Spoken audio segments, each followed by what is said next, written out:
So when I went, mlango ilikuwa imefunguliwa, imeangushwa tu curtain, ipazia. So si nilifanya tu hivi pazia nikaingia.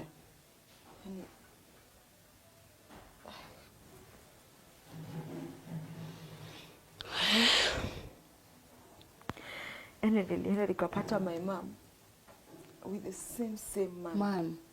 Again. Yes. Akaona kichapo haifai, akachukua chuma. It was like a tong. Aka plug in kwa stima. Akanichoma. Akaona hiyo haijatosheka, akachukua pasi. I wished for death, but it never came. I prayed for death, but death denied me. Just after delivering my baby, 3 hours later, nimemshika hivi. My daughter went.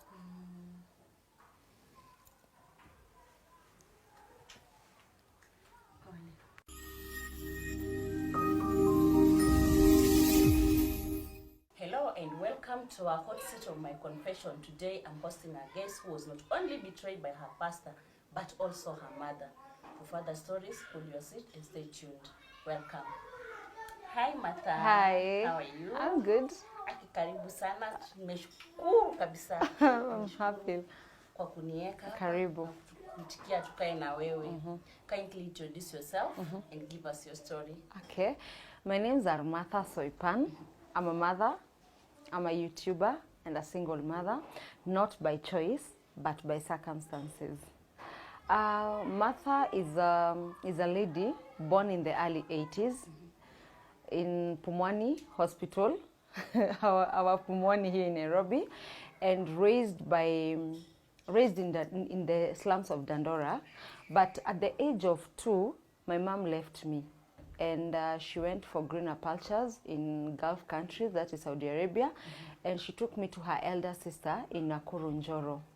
So I will say I started my childhood life and my education in Nakuru Njoro, where I stayed there knowing that my elder aunt was my mom. Don't forget, I was just born alone, no brother, no sister. So at the age of 10, I remember my mom came on her first vacation, and she transferred me from Nakuru and brought me to Thogoto in a boarding school. And nowadays they call it Reverend Musa Gitao, but during my time it was Musa Gitao Primary School. So I boarded there, and my mom left again. She went back, but now that I was in a boarding school, I was meant after school or on holidays, I would go to her elder, a brother who was just not living far away from our school, and also his kids were schooling in the same school, but they were day scholars. So for me, because I was a boarder, every holiday I was to go to their house. But that was not the case. I actually went to their house about 2 times, and it reached a point I think I became a burden to them, and they first stopped coming to visit me during visiting days. So for me, I'll just sit at the gate waiting to see anyone, but no one will come. And so maybe my friends will call me when their parents come, and I would eat with them, and that was life. Until one day, remember, my uncle's wife and the elder daughter wrote me a letter, but that time I did not know the meaning, but today I know the meaning. They wrote me a letter and told me that I'll die of poverty. What? And that is why even my mom left me. She doesn't care for me. Nobody will ever care for me until I kill myself and dig myself a grave. Really? Yes. So I didn't understand what that meant. So I took the letter to the headmistress. And because the headmistress knew my mom was out of the country, because when my mom took me to school, she told my headmistress, I'm going out of the country. So my headmistress took the responsibility of raising me. So I became her daughter. And I really thank her wherever she went to abroad. I've always prayed God that if given an opportunity, I go to abroad, I'll go look for her and tell her thank you. And so when I was about to clear my class 8, my mom came. For me, I was very happy. I knew there was now time for me and my mom. But that was not the case. Actually, my mom came back and got married. What? To another man. Yes. So when she got married to this man, so every time I would go to school and come back on holidays, nilikuwa napeleka ushago kwa kina huyu mzee. So if we are opening on Monday school, I'll come back like on Saturday, on Sunday go to salon, plait my hair, on Monday back to school. So you can imagine a period of the whole holiday I've not been with my mother. Will you ever even have that? You can't Yes. imagine. So unless now you wait until now visiting days. Yeah. And so we stayed like that, Jael, but that marriage didn't last. So when I was clearing my class 8, my mom came for me and told me not to go home after finishing my KCPE. And I asked her, niende wapi? She told me, I'll come for you. So my mom came and picked me. And now we had shifted. We used to live in Ngara with this man. So we had shifted from Ngara. And now my mom had, her younger sister had rented an apartment for us, like a small house in Gitaro, Wayakiwe. And, and so our life changed because, you know, when I got into that house, the first thing I saw was poverty. Because it was like a single room, tumekeleania vitu, feeding, yani, it was... Everything changed. Yes. And that is when I started now asking myself, will I ever continue with my education? You know, like my mom's money, all her savings, zimeisha kule, so this man has thrown us out. You get me?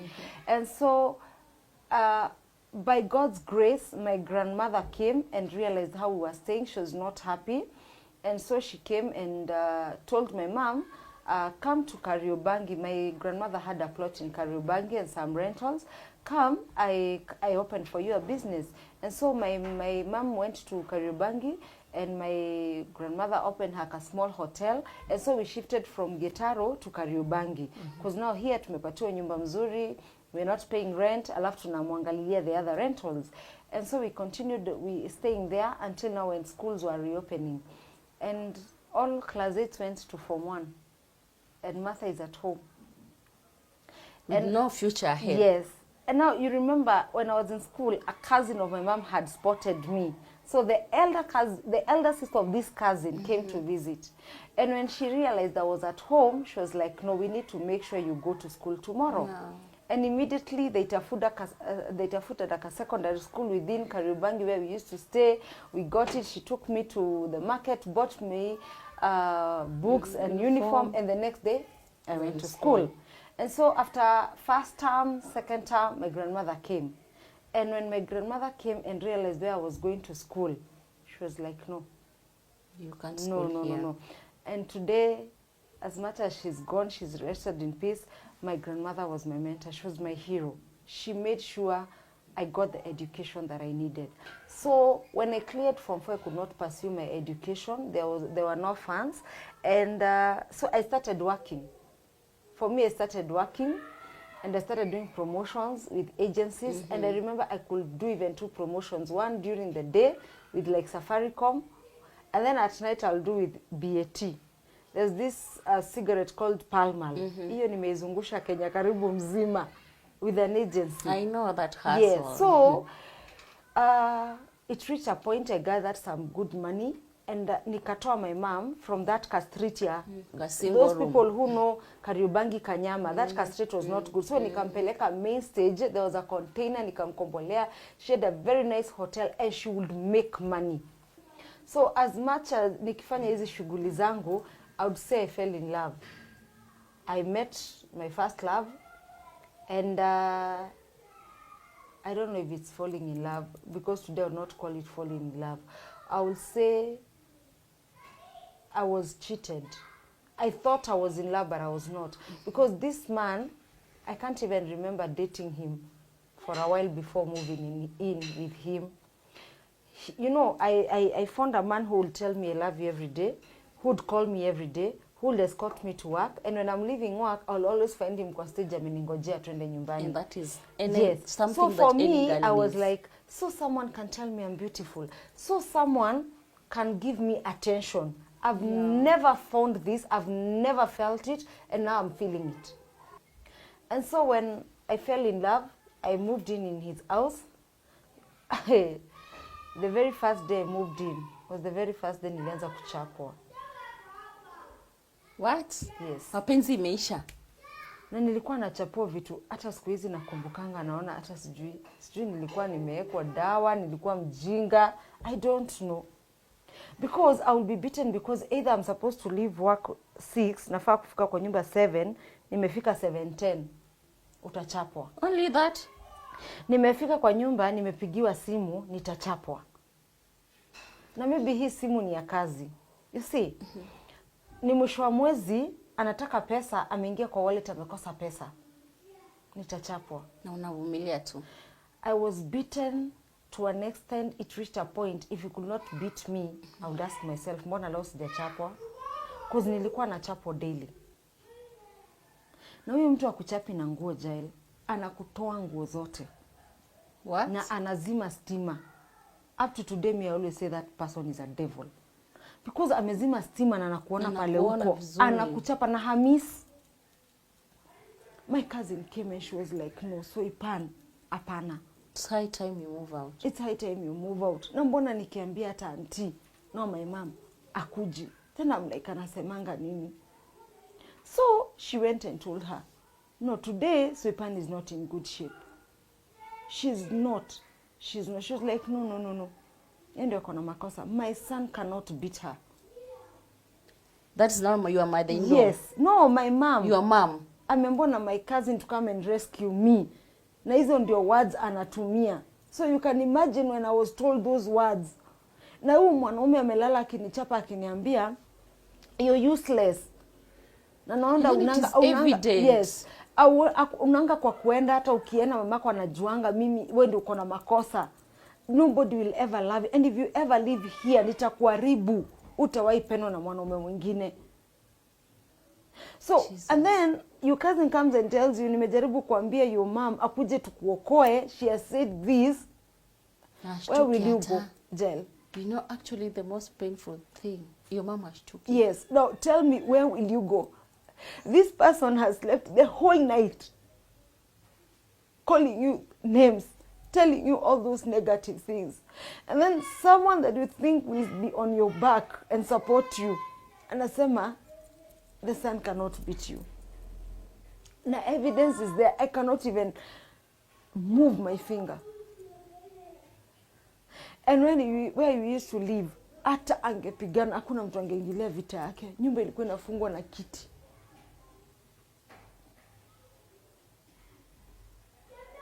And so I remember I recovered. Not hata sijapona kabisa. War ikakuja. And this time I remember that way, nilikuwa nimetoka kazi. And I was so furious because like 2-3 days previously, alikuwa amekuja na mwanamke kwa nyumba. And because I had nowhere to stay and go, nilikaa tu kwa kiti wakalala. Rafiki yake sasa. Girlfriend wake.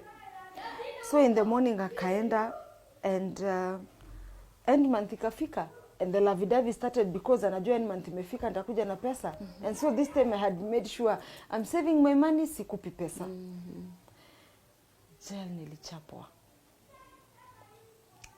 Jail nilichapwa kichapo.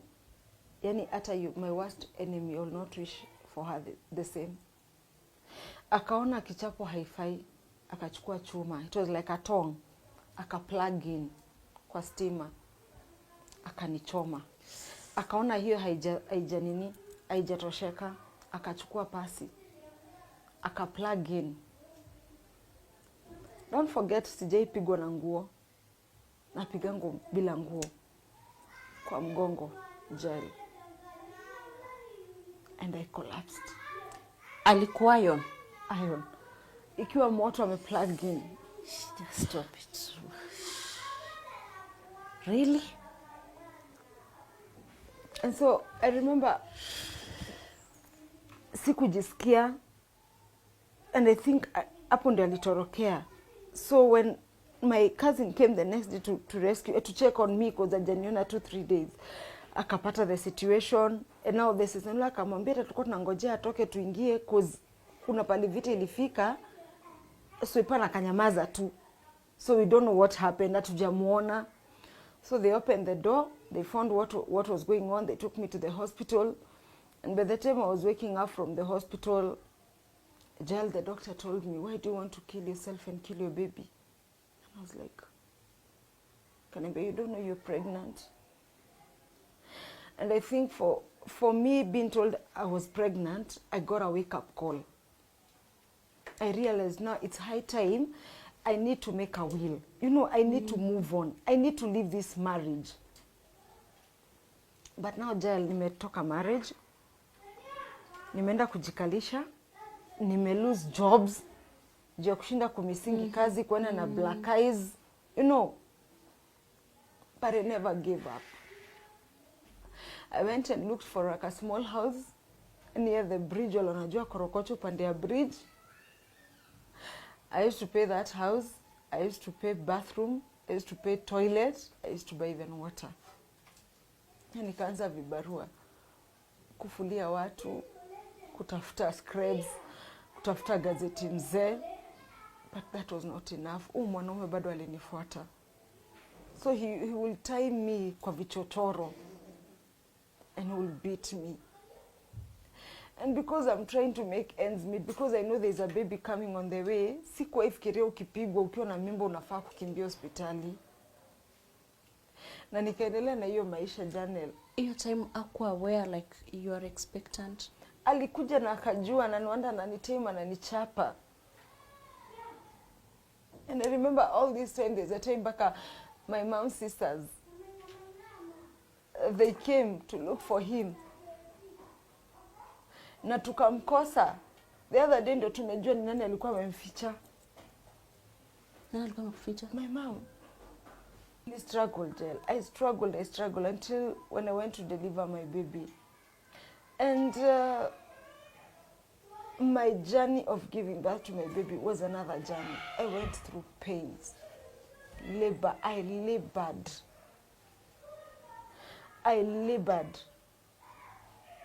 But when my baby came, because of the things I used to go through, the violence, I didn't know it was affecting my baby.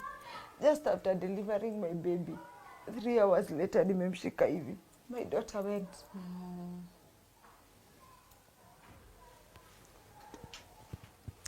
Pole. It was so painful that I asked God so many questions. Because for me, I knew I've lost my marriage.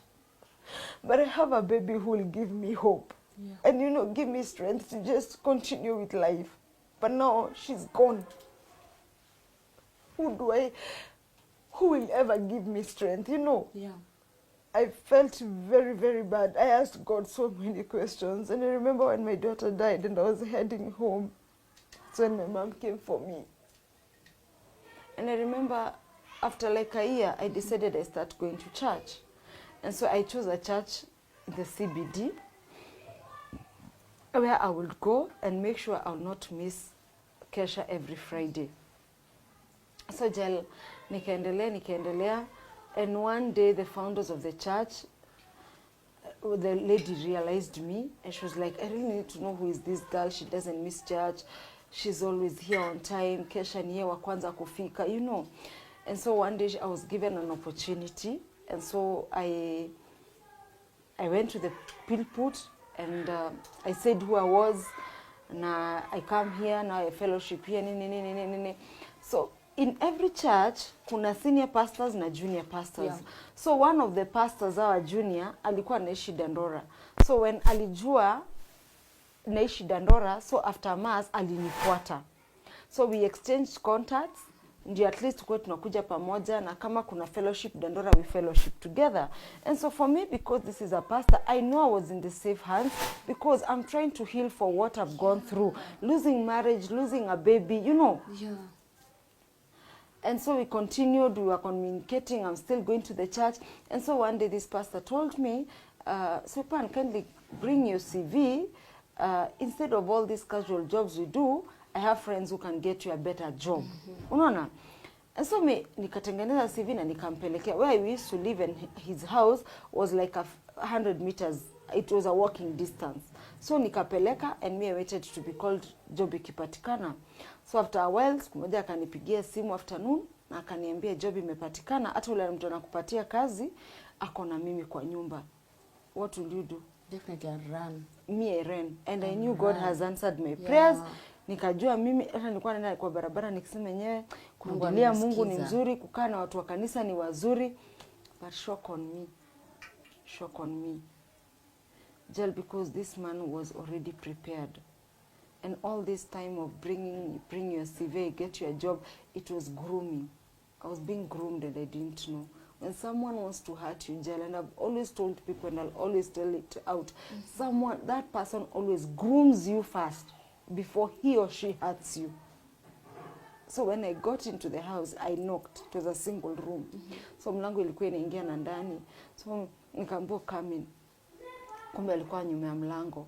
So when I got in, mlango tu ndio ilisukumwa ikafungwa. And so you see, huyu mtu amesha kuattack kama you're not ready. So you are defenseless. Yeah, true. So nguvu by the time irudi kwanza uko na shock. Unaelewa? Yeah. And so whatever he wanted to do, he struggled, but alinishinda because nimeatakiwa unexpected. So he raped me. Jesus. And A pastor. Jail, after today, when I remember that day, I feel like hata sijui. Nasikinga tu mimi ni mchafu, nasikinga tu nimedharaulika. Because I asked myself, kama mtumishi wa Mungu amenidharau hiyo kiasi, what about other men out here? Wamenidharau kiasi gani? And then he asked me out. Nikamwambia ninaenda aje? Umenirarulia nguo. Alinirushia sheet. And I went home. With a sheet. So hiyo my mom is sick. Jail, my mama atoki kwa nyumba. Zile kazi nafanya ni kibarua. Huyu mtu amekufanya hiki kitendo. Who do you even, utaambia mamako aje? Si utampatia depression akufe. You know. I felt so bad. I was defenseless. I was voiceless. I cursed God. I cursed that church. I cursed all pastors.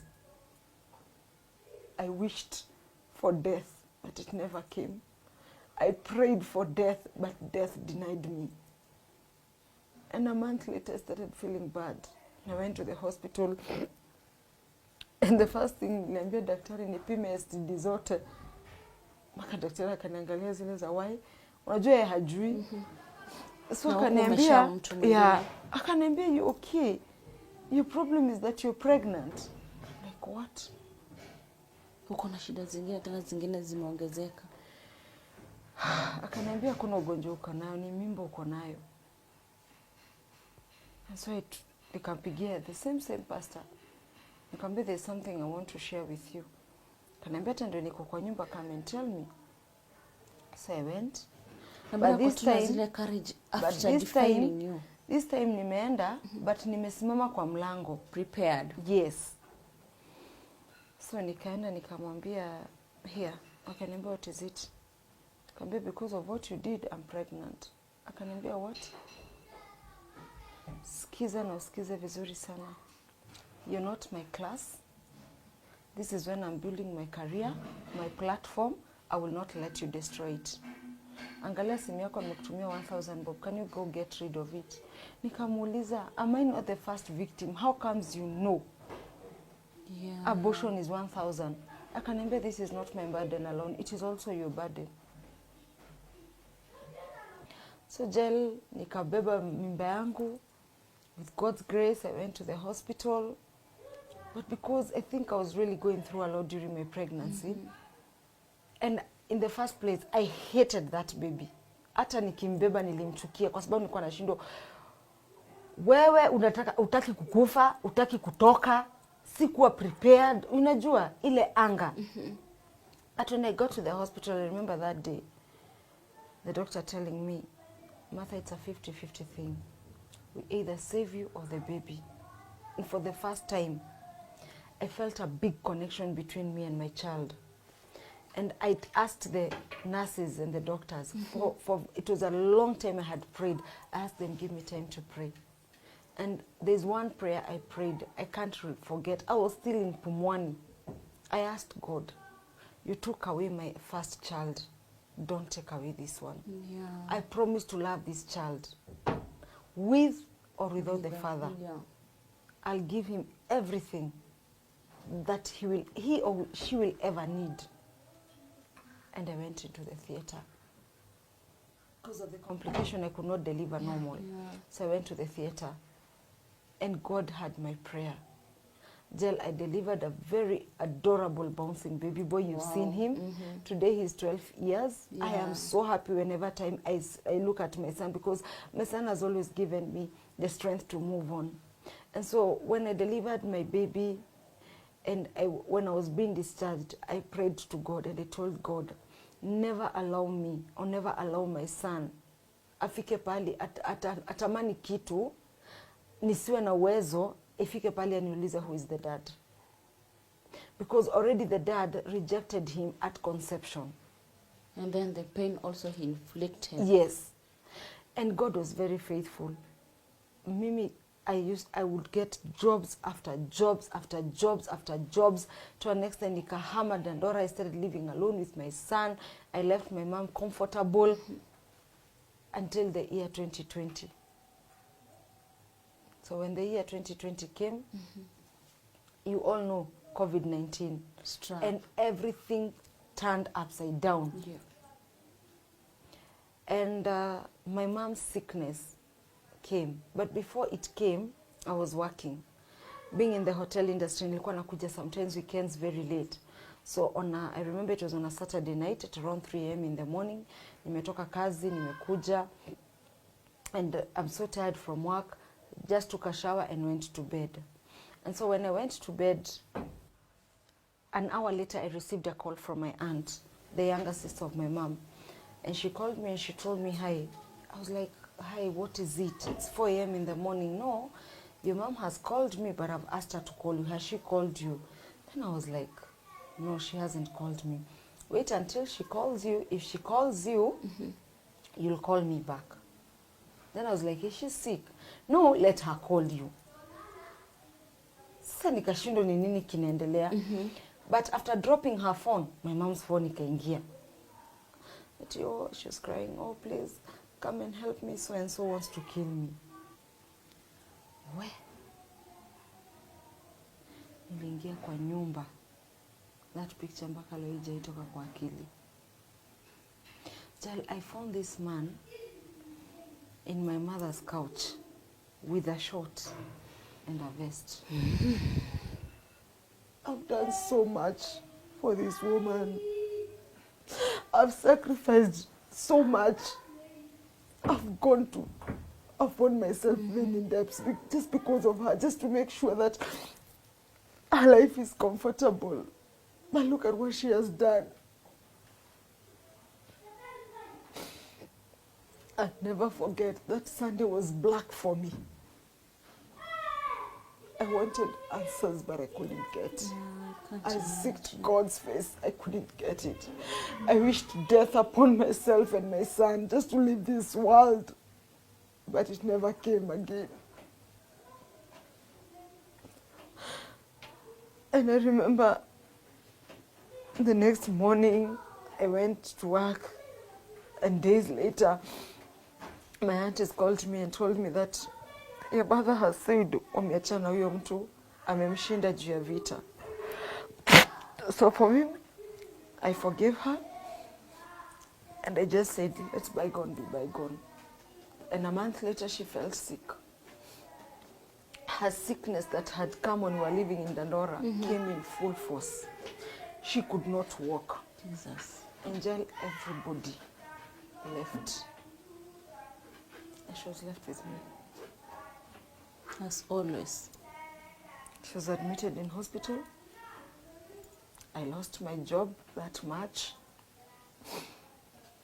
And her bill was accumulating day in, day out. And I had to do what I had to do As to a clear daughter. for her bill. I forgot everything. I took her in. And I did what I had to do with the help from the sisters and friends and well-wishers until she left the hospital. But that was not the end. Because when she left the hospital, she could not walk. And she had a bandage from here mpaka chini kwa mguu because alikuwa amefanya mpaka skin grafting. So she will go to hospital today, skip tomorrow, go the other day. And she living here my house to Waiyaki St. Peter's Orthopedic kule alikuwa anatengenezewa. Uber was 2000 plus ulipe dressing na kuona daktari. Unikilipa leo Monday, you skip Tuesday, you go Wednesday. Martha ana kazi.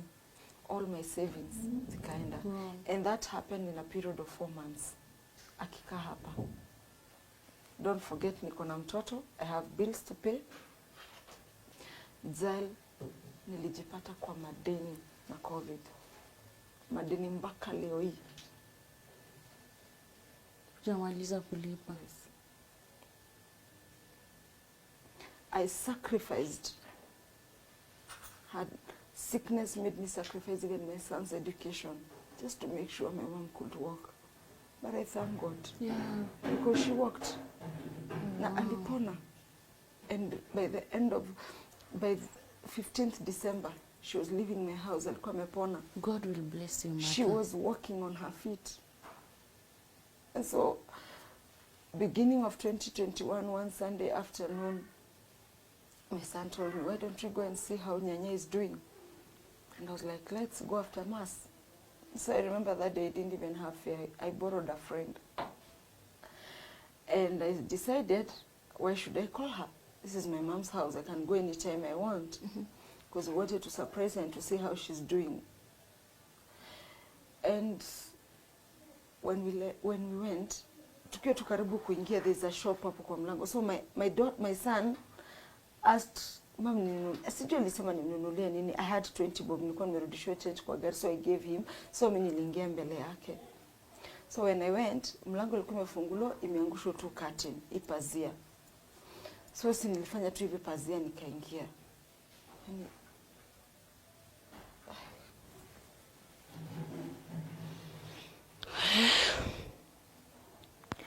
And nilienda nikapata my mom with the same man. Man, again. Yes.